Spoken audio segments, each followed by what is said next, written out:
And what is good, everybody? Thank you for tuning in to Milwaukee Entertainment News. I'm your host, DJ Bro. We are here with Matt. What is going on, man? What's going on, dude? Still walking. Not dead yet. You still good from all the shoveling and everything? Oh, see, yeah, I got a whole thing about that. When it's a little dusting or a few inches, I don't care. When it's this icy shit, Yeah, that was insane. That was a lot. That was a lot. yeah. Do you have a snowblower? Like, do you got a plow guy or? I on I couldn't believe my electric snowblower actually worked. It spit that snow 40 feet in the air and it was gone. And then I was gone all weekend, so I had somebody come over and plow for me. Damn.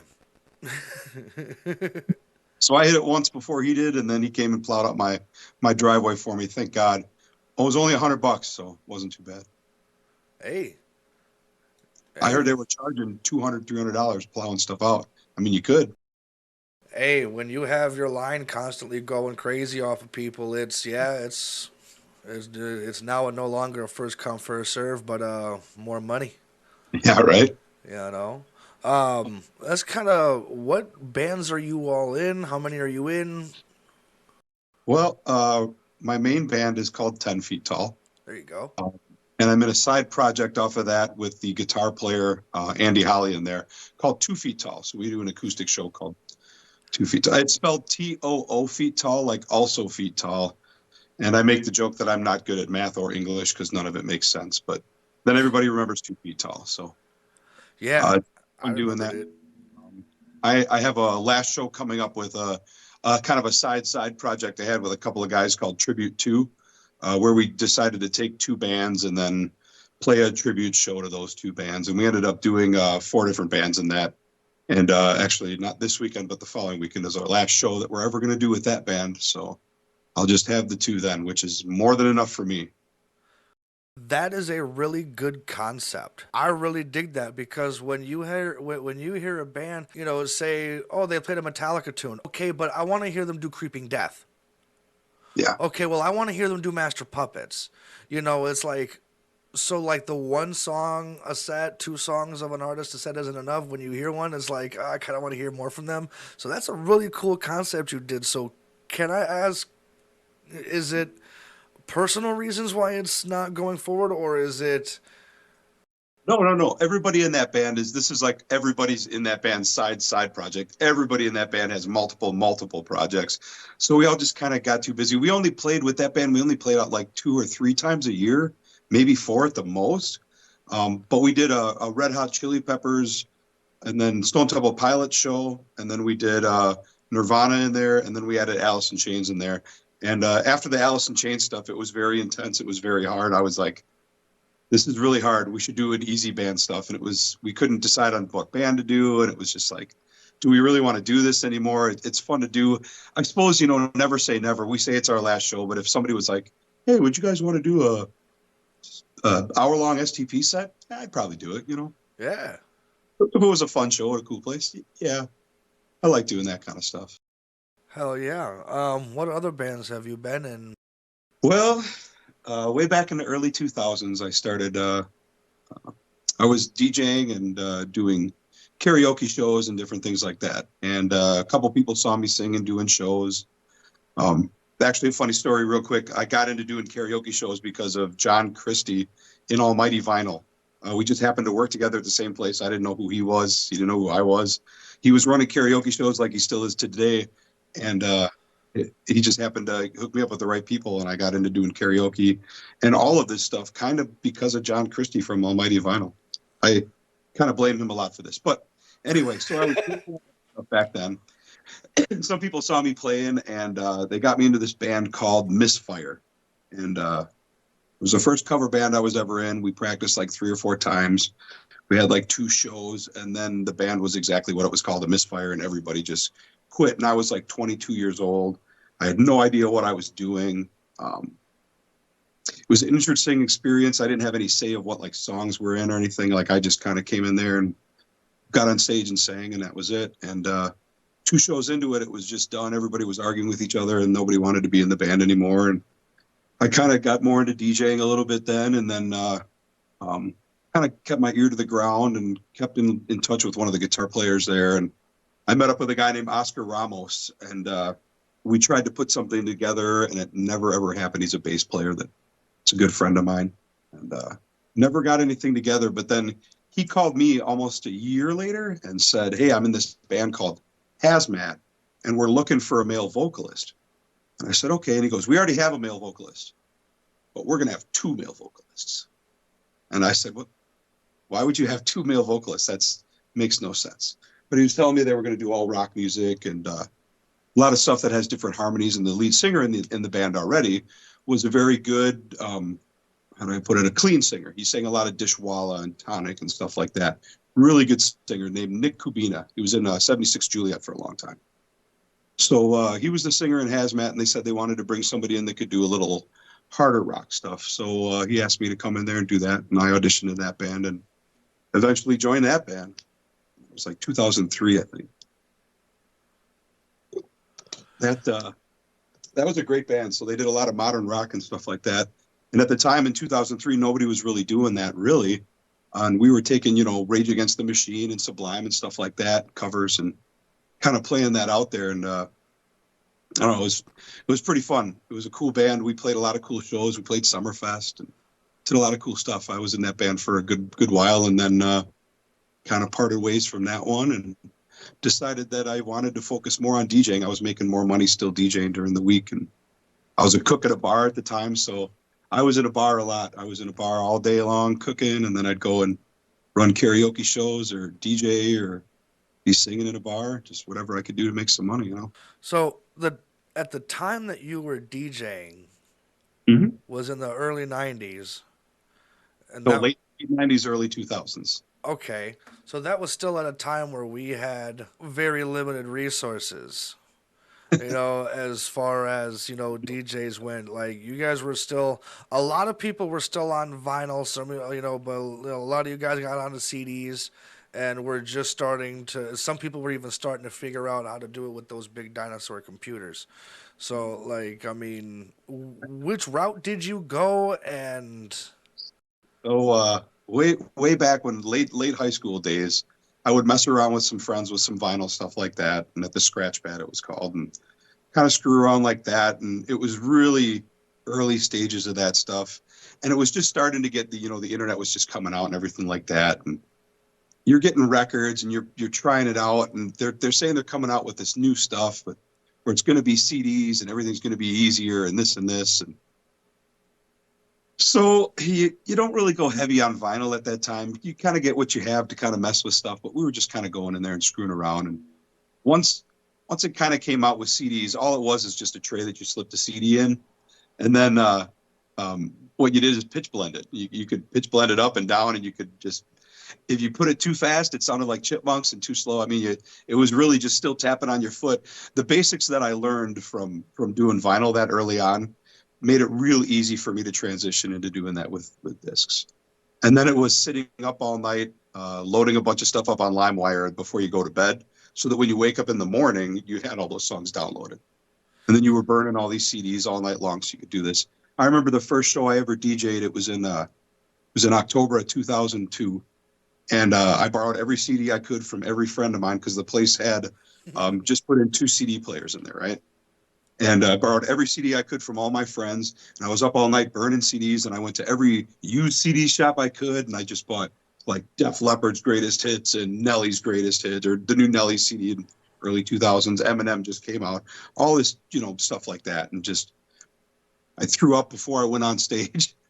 I was so scared and so nervous. I'd never done anything like that before. And just, I went out. It was interesting. And I DJ'd for probably about 20 years almost.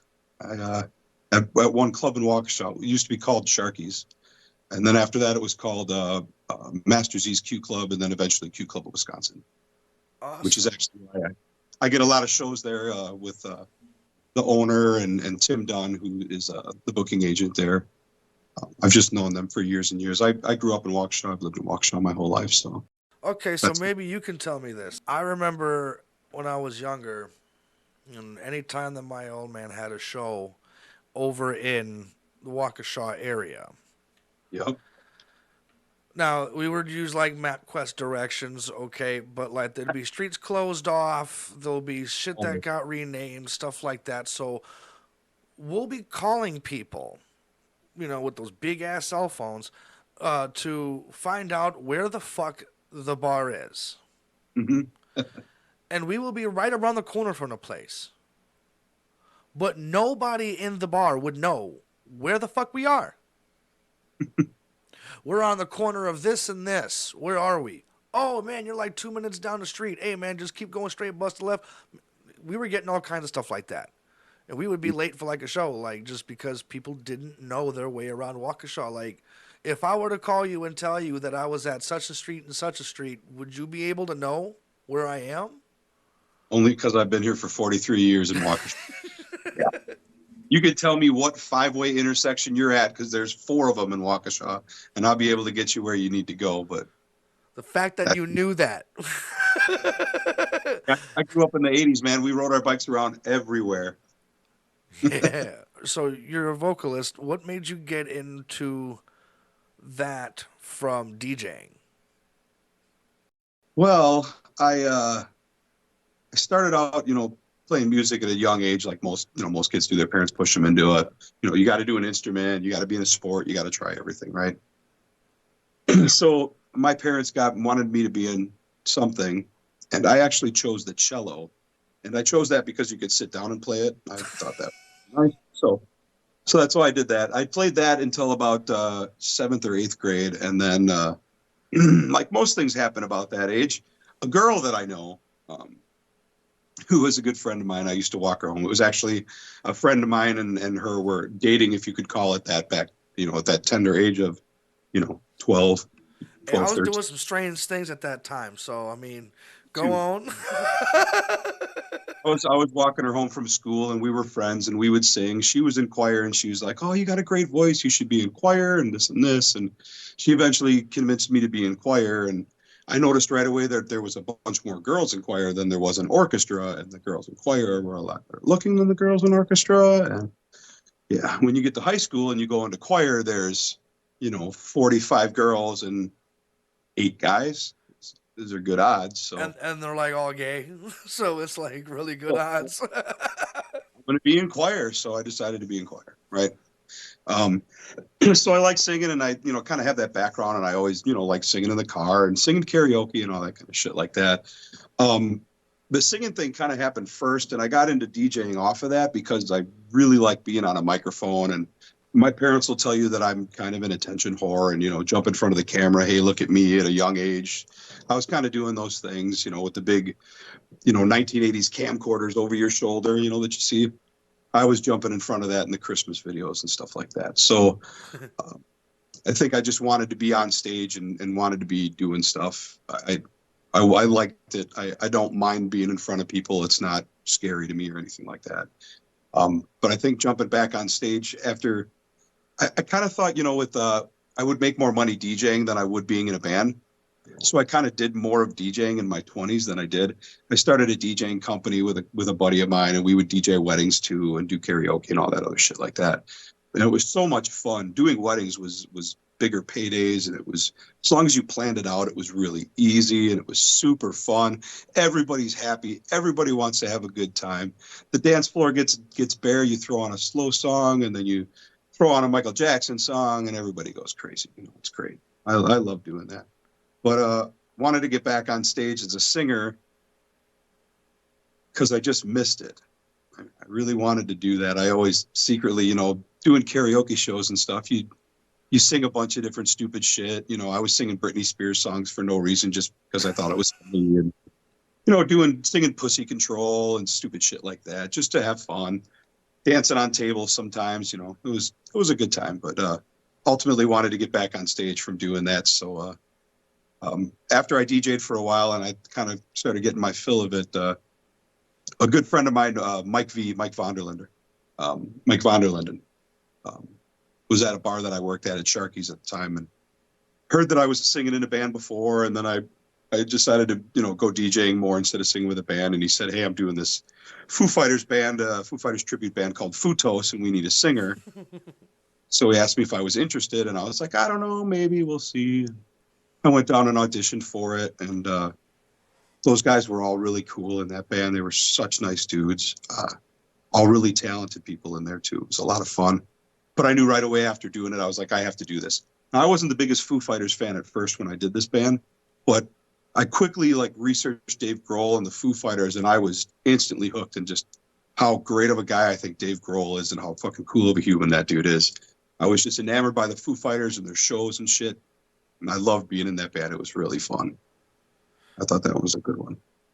So, So yeah, you'd say that he was a major influence as far as like, um, now, yeah, yeah. my voice is now.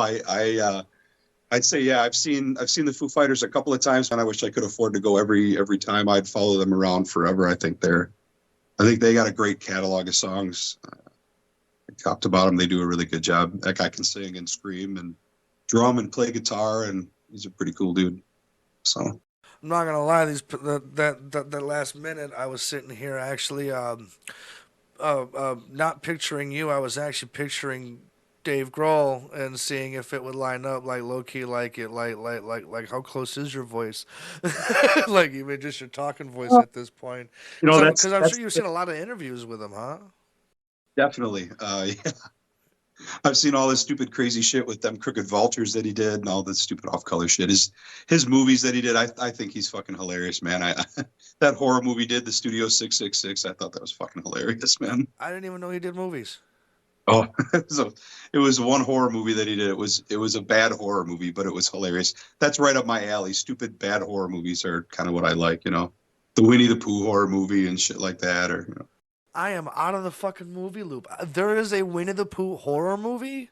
That came out last year. The copyrights ended on that. Now they're making a Mickey Mouse one because the Mickey Mouse copyrights ended.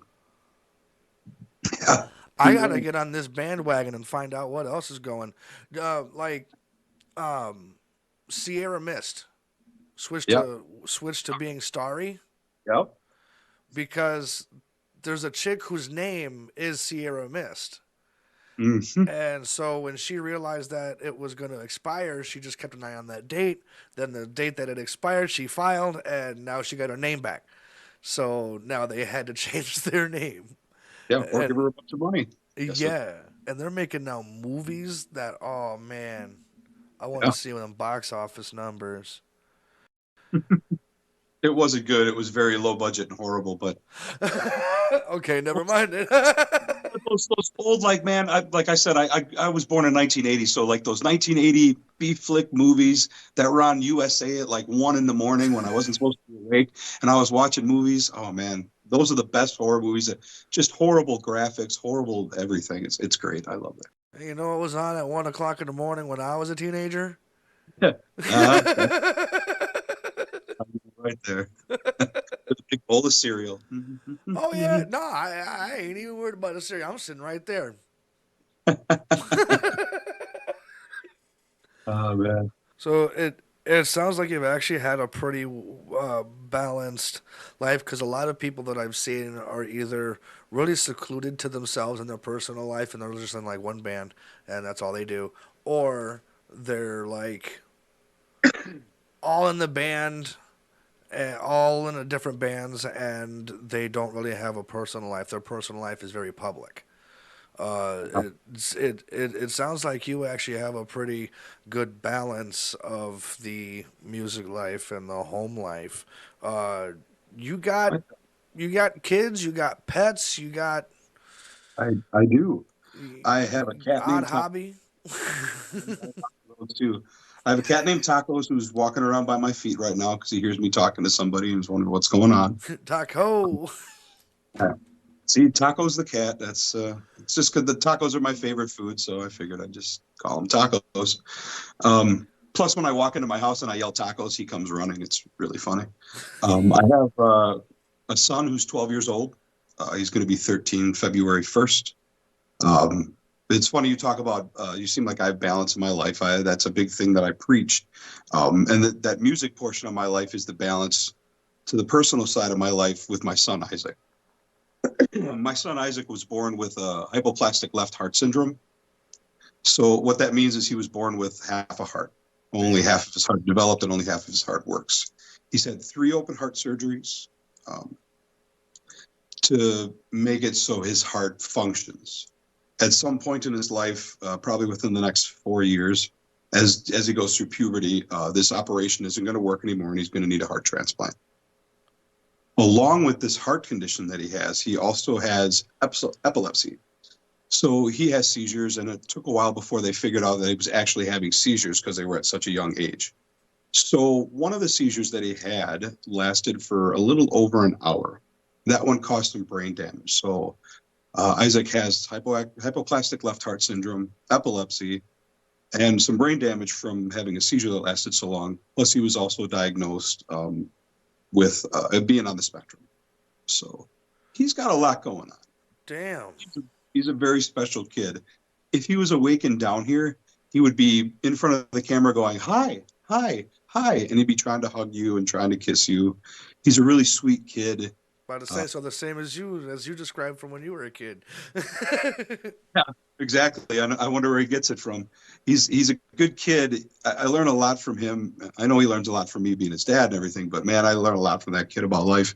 That kid hugs everybody he sees, strangers that we see in the grocery store. So when I'm out at shows, I mean, I tell everybody free hugs. I've been telling them that the whole time. Anybody comes up and wants a hug, I'm definitely down to give you a hug, and that's straight up from my kid. And my kid taught me that. Just hug people. So Yeah, you never know how many people need a fucking hug. yeah, right. It makes a difference. It's weird. He'll hug somebody at a grocery store, like I said, and then they'll look at me and they'll go, I really needed that today. And I really believe that my kid knows that. He knows if you need that. He just gives you a hug. Yeah. So I just hug everybody now. But that's the balance we got to have right there, you know? That's awesome. A cat, tacos. Mhm. Man, no wonder why you don't spend too much time out, man. It Yeah. actually sounds pretty fun over there. Actually, I'm divorced. Me and his mother aren't together. She's in the picture and she helps. She's a very good mother. She's done a good job. We've all had our problems in life, and this ain't about that or anything. But you know, she's around. She helps. I have him a lot. You know, I have him. Like 5 days a week. During the week is my time. Usually, he gets on the bus at my house, so it's just easier to do that. And she takes him on the weekends for me, so I can do my shows and stuff like that, or if I'm on vacation or whatever. But you know, it's interesting, you know, having him and trying to balance that. Plus I have a full-time job too, and then doing the band stuff on the weekends, which is why just having like I said earlier, the 2 bands, when it gets down to just the 2 bands, that's more than enough. That I can play out as much as I want and have as much fun as I want, or, you know, not. Yeah, yeah, that definitely explains that a lot. I wasn't expecting that as a response. No bullshit. So I kind of got thrown off for a second. I got to think of the next question. I'll tell you what, you know, after I mentioned I had that Foo Fighters band that I was in, after that I was in a different band too. I was in a band after that Foo Fighters band. One of the guitar players from that, his name was Don. He wanted to be in a '90s band, just strictly '90s. So we started a '90s band together, and that's where I met Nick Smith, who's my current bass player in 10 Feet Tall. That's where I met him. Was in Aftermarket Switch. It was a '90s band, and we put that together and did all kinds of '90s rock. And that was, you know, being 43, I grew up. You know, the best part of my life was, you know, in that '90s, that high school years and everything. That was the '90s for me, right? And all the Nirvana and shit like that, Stone Temple Pilots, Green Day, Offspring, all that kind of shit. And that's all we did in there. Rage Against the Machines, you know, Red Hot Chili Peppers. I love all that shit. And that's all we did in that band. It was 3 hour show of just straight '90s. That one was a lot of fun. We played a lot of cool shows in that one too. A lot of state fair and county fair, Waukesha County Fair. Everything was fun. Yeah, man. Oh, that's the kind of music we're looking for now. I know. Like If I would have kept that band together now, I tell those guys all the time, if we would have kept that band going together right now and still be, God, that would have been, I think we'd have been almost 15 years old now or something like that. 12 years old. It's yeah, crazy. And that would have been, it would have been great. And we were just starting to put in, towards the end of the band, we were putting in like old '90s rap songs, like Easy E or like California right. Love. Yeah. So we'd have all the rock stuff, and then here's a little bit of, you know, like rap stuff and shit like that. It was a lot of fun, man. That was a cool band. Yeah, you go to the festivals and you go to the well, mainly a lot of the festivals, like, and we were kids, like they were a lot of the bands they were listening to was all the hair bands. Okay, well, we grew up going to festivals, listening to that kind of music. We are now in our 30s, 40s. We want to hear the shit we grew up to. Yep. Yeah. So like, I mean, I've been seeing more bands pop up that are like that. Like I recently saw a Hailstorm tribute band that was out there.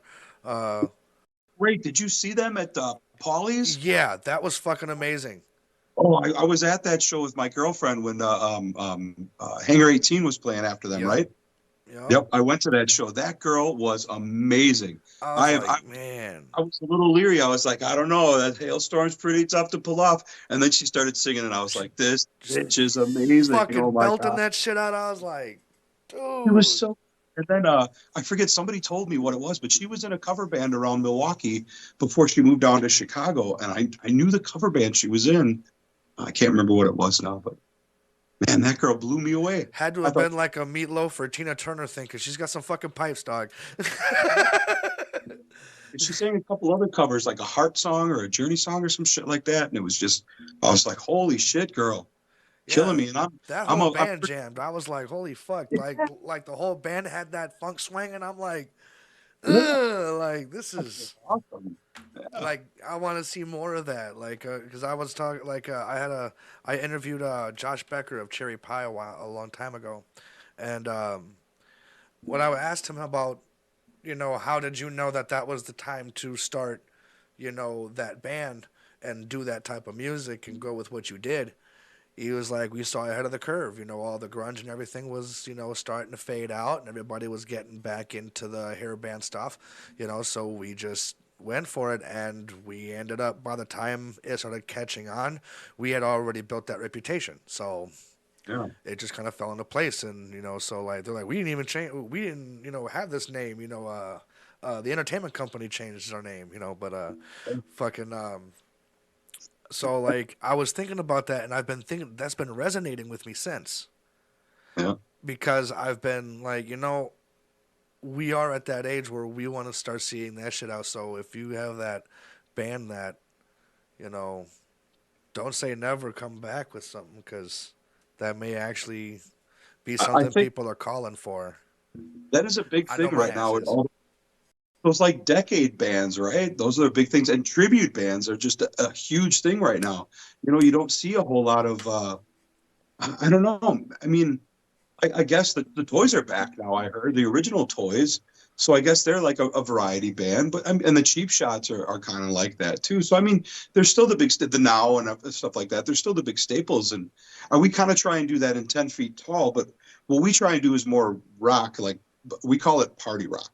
Like if you go on Spotify right now and you type in party rock and don't pay attention to the LMFAO song because that's not what I'm talking about, type in party rock and you look at like a list that somebody says party rock, everything you're going to see on there is everything we do. Whether it's Queens of the Stone Age or like Pantera or Rage Against the Machine or Yeah. Goo Goo Dolls, we do Candlebox, we do the Stones, we do, the Beatles, we do all kinds of Tom Petty, we do Foo Fighters, we do Blue Monday by Orgy, we do rival Sun songs, we do old stuff and new stuff. That's kind of why I like 10 Feet Tall a lot, is because we play this kind of, it's all rock and roll is the idea, but it doesn't matter what era it's from. We play fucking Secret Agent Man, for fucking Christ's sake. Yeah, you Like could we go played to a the show with your old man and be like, and both enjoy the music. right. We used to do an Elvis song in that band. Just because it was like, but we rocked it out. We changed the tuning a little bit, speed it up a little bit if you have to. I mean, we even do uh, we do Ring of Fire, but we do that. Whose version is that? Not Bowling for Soup. It's I can't even remember now. But it's like a double time version of Ring of Fire, and it's like real punky. And that's the version we do of it because it's more fun that way. Anything that's rock and fun, we'll even throw a Prince song in there in that band. We started doing a "Take It Off" by the Donnas and "Girls Just Want to Have Fun" by Cyndi Lauper. Who cares? As long as it's rock and roll and it's fun and we can rock it out, that's all that matters. Then I always say this too in this band: as long as we're not playing Journey or Bon Jovi, we're okay because everybody and they do a great job doing Journey and Bon Jovi, and that's not what I mean.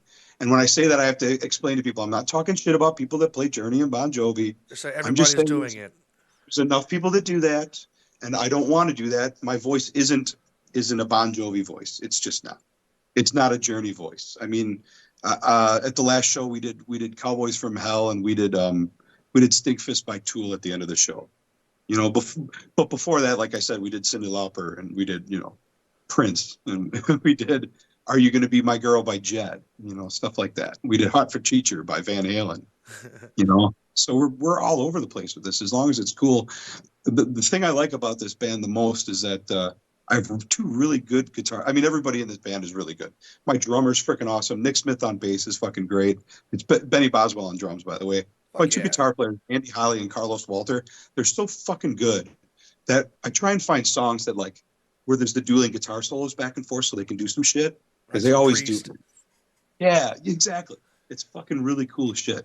That's the cool thing about that band is that we can find songs that like Hot for Teacher because Benny can play the beginning part of that and it sounds fucking awesome. So fucking do it and we'll play it, man. We always find stuff that makes everybody sound good. That's the thing. We really work to our strengths in this fucking band. So yeah. Yeah, you got some power people in that band. Yeah, it's a lot of fun. It's easy.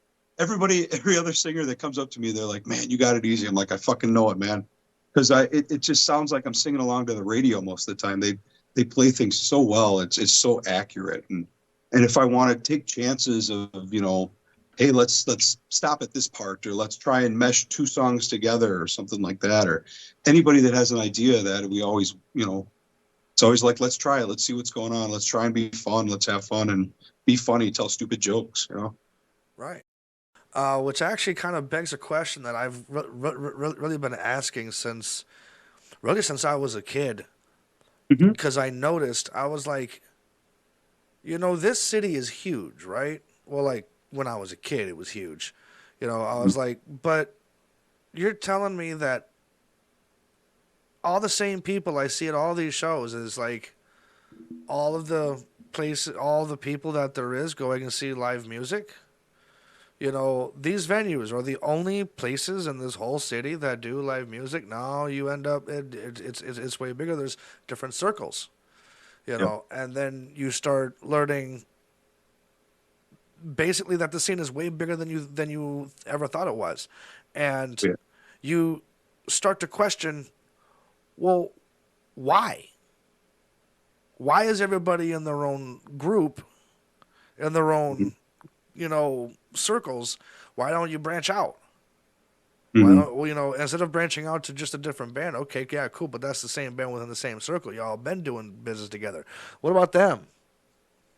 Yep. Like is I guess I'm gonna go ahead and coin the term scene jumping because you're going from one scene to the other. Is that something that you could see yourself doing, like a feature in a band that you normally wouldn't? Maybe do a Bon Jovi song, but really just to kind of cross over and maybe have one of those guys come over and feature in your band type thing. Like, would you be in support of that, or like, do you think that there's a reason why people stay in their groups? No, no. I think it's good to come out of your comfort zone, but you got to be able to do it within reason. I don't do the Bon Jovi stuff because my vocals don't go up that high.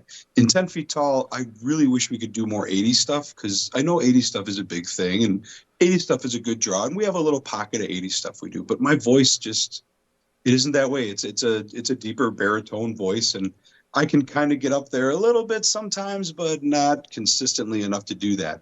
Like Addiction, man, those guys are awesome. The singer in that band, dude, that guy can just wail. Or even Metal Man, or even Cherry Pie, all those dudes. The Now, that chick, and even Joey when Joey Gleason was doing the Now, those guys they got the right voice for that. I can't do that, man. My voice sounds like shit to it. It just I go up and try and do it. I try and falsetto it, and it's just not strong, and it's just it doesn't sound right. I just try to really stay within my limitations. So, man, the last show I was having a little trouble. Man, I've been sick. Everybody, it seems, in the scene has been sick. It's like going around real bad. But I had Jason Updike come up and sing a song because I was just like, I don't know. And he sang Live Wire by Motley Crue for me. And man, he hit that high note in Live Wire. And I was just like, wow, dude, that's awesome. I can't even hit that. I take it an octave lower when I do it because I can't hit that high, you know? It's crazy. But scene jumping, yeah, I would love that.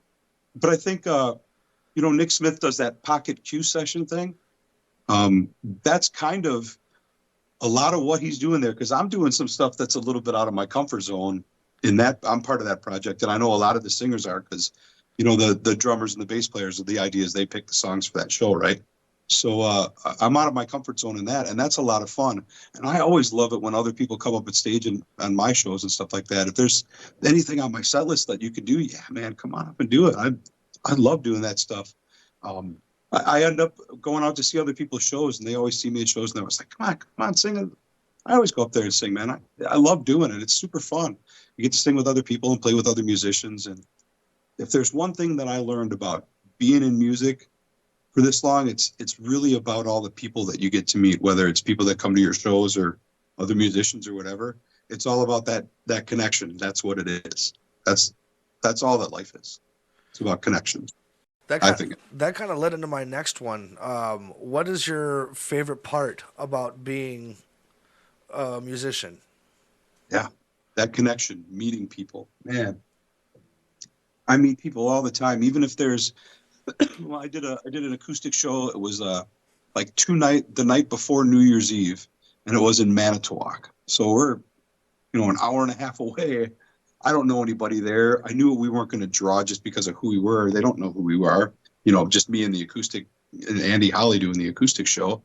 And I knew the bar really wasn't going to be busy because it's, a Saturday night, the night before New Year's Eve. So I didn't think it was going to be that busy, and it was kind of cold out that night anyway. But we go up there, and there's probably like 8 to 10 people in the bar. But I sat and talked with about everybody I could in that bar. Just about everybody.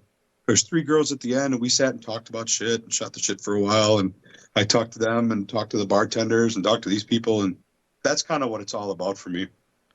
Talking to these people and meet people that I'll probably never see again, or maybe I will, because there's always happens where I'm at a show at like State Fair or something, and they'll be like, hey, I saw you, a year and a half ago. I was at a Green Bay Packer game, and you guys played before the Packer game, and we saw you, and I saw you were going to be at State Fair this day, so we figured we'd come down to State Fair on that day. And it's fucking amazing to me when that shit happens. It blows my fucking mind that people would go out of their way to see me perform in a band. Like it's still crazy to me. I've been doing this 20 years. It's still crazy. Every single time it happens. Every single time I go, this is stupid. Every single time I go, somebody scream or make some noise or what, and the crowd does it. It's like, what the fuck, man? That was awesome. I think it's the coolest thing. I'll be driving home from a show and I'll think to myself about how that's the fucking coolest thing I get to do. Monday I'm going to go back to work. I'm a quality manager at a hydraulic engineering company. It's super fun, fucking exciting. So when I can make a crowd pop like that, it's just fucking amazing. Like that's the coolest shit. It's such a rush. It's such a cool feeling. Like I'll be 85 years old on stage doing "fuck you, I won't do what you tell me," and they'll be pulling me off stage. You know what I mean? Right. And I can see the future, and that's kind of what it looks like to me. Is that 90 years old, I'm still singing Rage Against the Machine, and they're, come on, Gramps, get off stage. I'm like, fuck you, I won't do what you tell me. I'm going to give you the option to go between what is the either funniest or weirdest or even scariest moment that you've had in your music career. Funniest, weirdest, or scariest? There's been some weird shit. There's one time there was almost a fight between one of the band members and a roadie in a band I was in, and it was outside of a bar, and we kind of had to separate the two. That was kind of a scary, weird thing, and I think it was one of the scariest things just because it was one of the first bands I was in. I was real green. I didn't know shit, and I didn't know what was going on. I didn't know what to do, or anything. I just thought it was the weirdest shit ever. People were fucking fighting. I'm not like that. You got to have hands out here, man. Man, You got to have hands out here. If you let don't me got tell them hands, go back inside. you, being the DJ at Sharky's, do you remember Sharky's used to be known for fighting? I don't know if you remember that. and they got shut down for a while. That was some bullshit. They got shut down. I'm gonna tell you some insider shit because I know they got shut down because they didn't like that place, and it wasn't. It wasn't because of what the paper made it out to be. I was the fucking DJ there. They were saying there was noise complaints. There wasn't noise complaints. I had a decibel meter, and I wrote down every hour how many decibels I was at, and I showed the police and all kinds of shit. It was kind of fucked. But working at that bar at that time, man, oof, I broke up a lot of fights, man. I'm gonna tell you, I broke up a lot of fights. I saw a lot of shit. I was a bouncer there for a while. I was a cook there. I was a bouncer there. I was a DJ there. I refereed dodgeball games when they had a dodgeball league inside there. Yeah, I used to do that too. Man, I seen some scary shit in there. People got tased right behind me one time when I was breaking up a fight, and the cops were in there and they tased the person behind me. I was like, "Don't move. I don't want to get tased." That was some scary shit. Um, some of the weirdest things I've seen, man. The band wise was we played a show one time and a guy showed up in a bathrobe. It was Me. found out later he was on mushrooms, and I was like, oh. I found that out Me. after. After he was like, you should come home and party with me and my girlfriend. You and your girlfriend and me and my girlfriend. We could all get together and have some fun. And I was like, I gotta go. Like no, you're in a bathrobe. You're streaming out. You're trying to. No, that's just. It was weird. It was really weird. That was a weird one. That was a weird one. But I have seen some weird shit when I was DJing. Man, I DJ'd for, like I said, a good, man, it was almost 15 years probably. But man, it was every St. Patrick's Day, every New Year's Eve, every Halloween, I was DJing because I made more money doing that than I did in the band stuff. So that's what I was doing in my 20s. And I used to do, remember the show Fear Factor? Yeah. So we came up with a contest called Fear Factor Friday where I'd make people do gross shit for, yeah, just for my amusement. We'd give them like bar tabs and like, you get 4 hours on the Sharky's bus. They had a bus, like a party bus, 4 free hours on the Sharky's party bus. Because running around, that's advertising, at least, you know. So we would do that. I've seen some really gross shit there. I made one group of people eat wet dog food. But they had to get on their hands and knees and eat wet dog food. And then when they were done eating the dog food, they had to bark at me to signal they were done. I'm about to say, that's a kink to some people, right? I was working. I'll tell you a quick story. I was working with a radio personality at the time doing these things. He was from Kiss FM at the time. I don't know if you remember Van the Man McNeil, but anyway, I was telling him because he was like, "What are you going to do this week for your Fear Factor Friday?" Because he would come out, I think, like every 3 weeks or every month, and we would do a Fear Factor Friday contest. And anyway, he was like, "What are you going to do this week for it? You get these people to do the craziest shit, blah, blah, blah." I was like, "Yeah, I'm going to get them to eat dog food." He's like, "There's no way. No, they're not eating dog food." And then I kept going, "Oh, yeah, well, I'm going to get them to do it on their hands and knees." He's like, "No, you're not." And I was like, "Yeah, I'm going to get them to eat it out of a dog bowl." He's like, "No way." So I'm going to get them to bark at me when they're done. He's like, "There's no way." And then they did it. And I looked right at him and I was like, "See?" I told. That was hilarious, man. I had some good times with that cat. I had some good times DJing. I met a lot of cool people doing that. Lots of radio personalities. Fish, Brian Cramp. And then it was Cramp and Adler. They came out there for a while. A lot of stuff with Kiss FM with like Wes Ronnie and Allie in the morning, back when that show was big. Meeting Fish was pretty cool. That guy was exactly like he was on the radio in person, like same shit. Man Cow, I got to meet that guy one time. That was pretty cool. Same as that's the way he is on TV and in the show. Yeah, that's how he is. So, as a fellow DJ, I hope you can get behind me on this one. All right. Everybody out there, it is not networking to give the DJ drugs. That is not networking. It's not.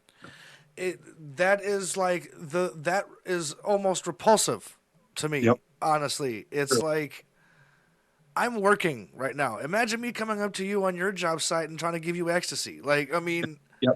If the DJ is gonna get fucked up, he's already got his own drugs from trusted sources that he wants. Probably sells them. Yeah, right. That's exactly how he paid for his gear. That might be how people started businesses back in the day when they started their own DJing company. I don't know. That's how a lot of record labels start and keep going. That's actually how you make, the connections. It's, hey, you got people that are doing this. I can get it to you cheaper. Hey, while we're at it, let me talk to you about this. And All it's right. like, okay, but I'm in a club, I'm working, and like you said, if I'm gonna get faded, it's on my own shit that I trust, on my own dosages. Like it's not cute. Like Yeah. you're not gonna show me how cool you are by fucking pulling that out. Show me how cool you are. Give me a tip. Yeah, right. Same thing on stage when I'm singing, man. Fuck, shit. Don't fucking put something in my drink or fucking give me a fucking edible and be like, oh yeah, here, eat this cookie. It's fine. It'll be fine. Shit. At least warn somebody first. Yeah, I mean, fuck. I'm probably already had some edibles in me if I'm up on fucking stage, man. You don't know. Shit. Right. Just yeah, like I don't accept a lot of things from people, like, and my dad actually taught me an old trick for when you're not trying to get too faded. You have a cup already behind the speakers. So Yep. when someone comes to give you a shot, you take the shot and you keep it in your mouth. You do this, and when you go to put it down, you spit it into the cup.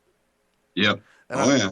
and I was like, okay, that actually really helped a lot, because it's I don't like accepting things from people, but I Yep. also know how it is well, you don't want to be an asshole, so like, You don't want to, right? so it's Yeah. like, yeah, yeah. People even give me stuff that's like wrapped here. I make these, or hey, it's Halloween. Here's some Snickers. No, I I'm a just big fan of when somebody's like, "Hey, Matt, can I buy you a shot?" Hell no, I'm gonna buy you a shot. Let's go. Come on, I'll get you one. Let's go.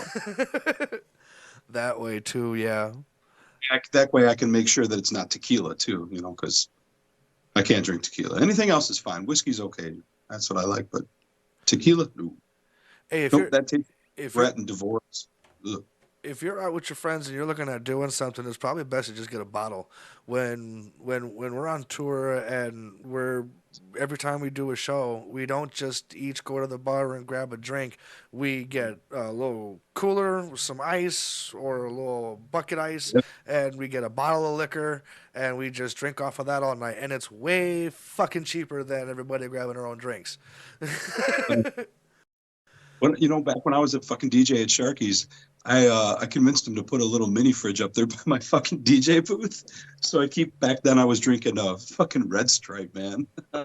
I would keep a 6 pack of Red Stripe up there, and I had a UV vodka just came out. I remember when that shit just came out, and I keep a bottle of UV blue, and I take like maybe a quarter of it, third of it out, and then I put cranberry juice in it, and we mix that up, and we'd be pouring shots of that, and we just drink the beer out of there.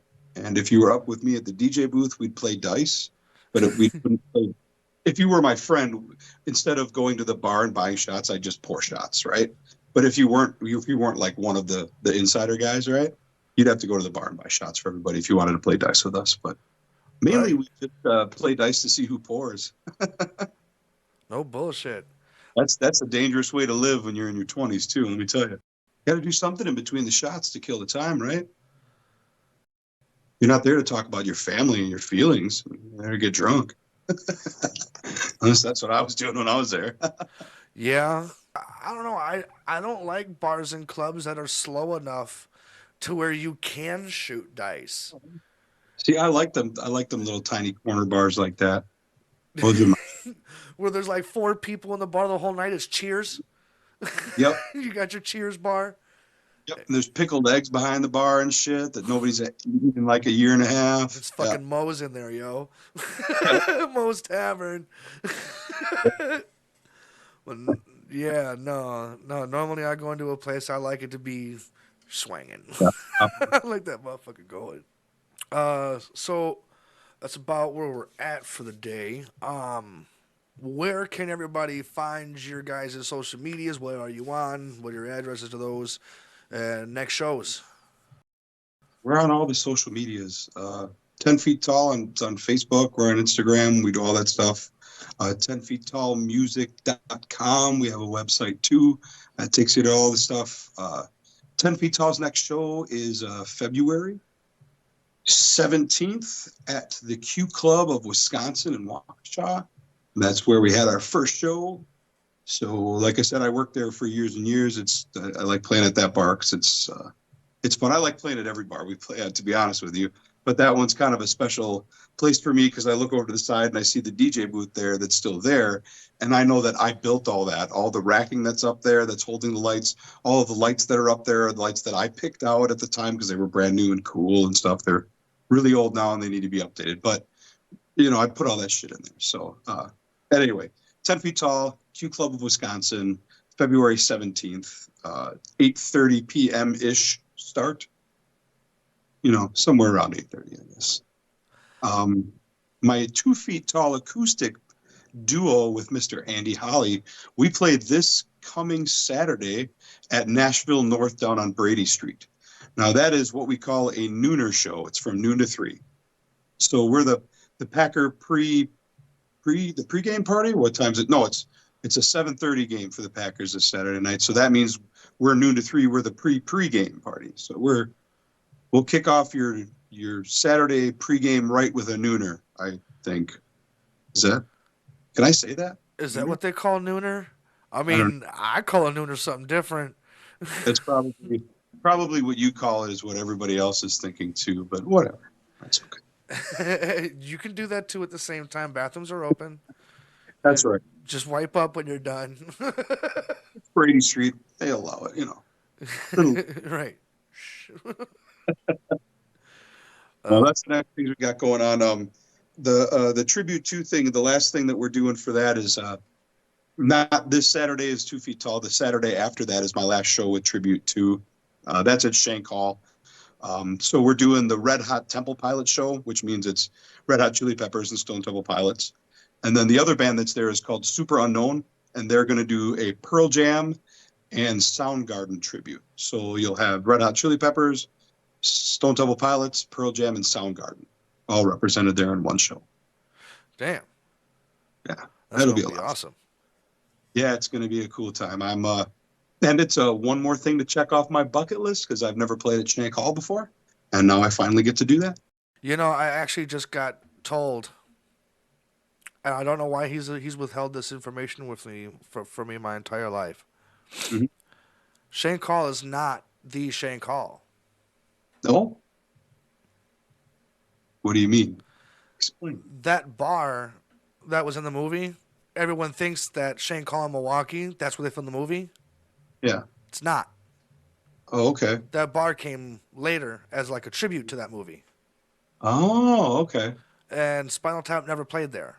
They did, however, stop in for a beer one time just to check it out because they heard about it. Oh, right on. But yeah, that movie was never made there. I was like, out of the times I've been here, I've always just stared at that little fucking Stonehenge thing above the fucking stage and on the fucking door, and I've always been like, "Whoa, this is kind of cool." Looking at all the pictures on the walls and everything, thinking, "Whoa, this is cool. This all happened here," and it didn't. They've been lying to me the whole time. I feel like I don't know. I still want to play there. But It yeah, it was like when I was 17 and I found out about taxes.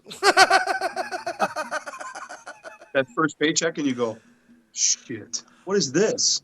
Oh shit! No, no. I was working at the 14 and a half, but I didn't need to pay taxes until I was 17 because like under a certain amount you didn't need to file.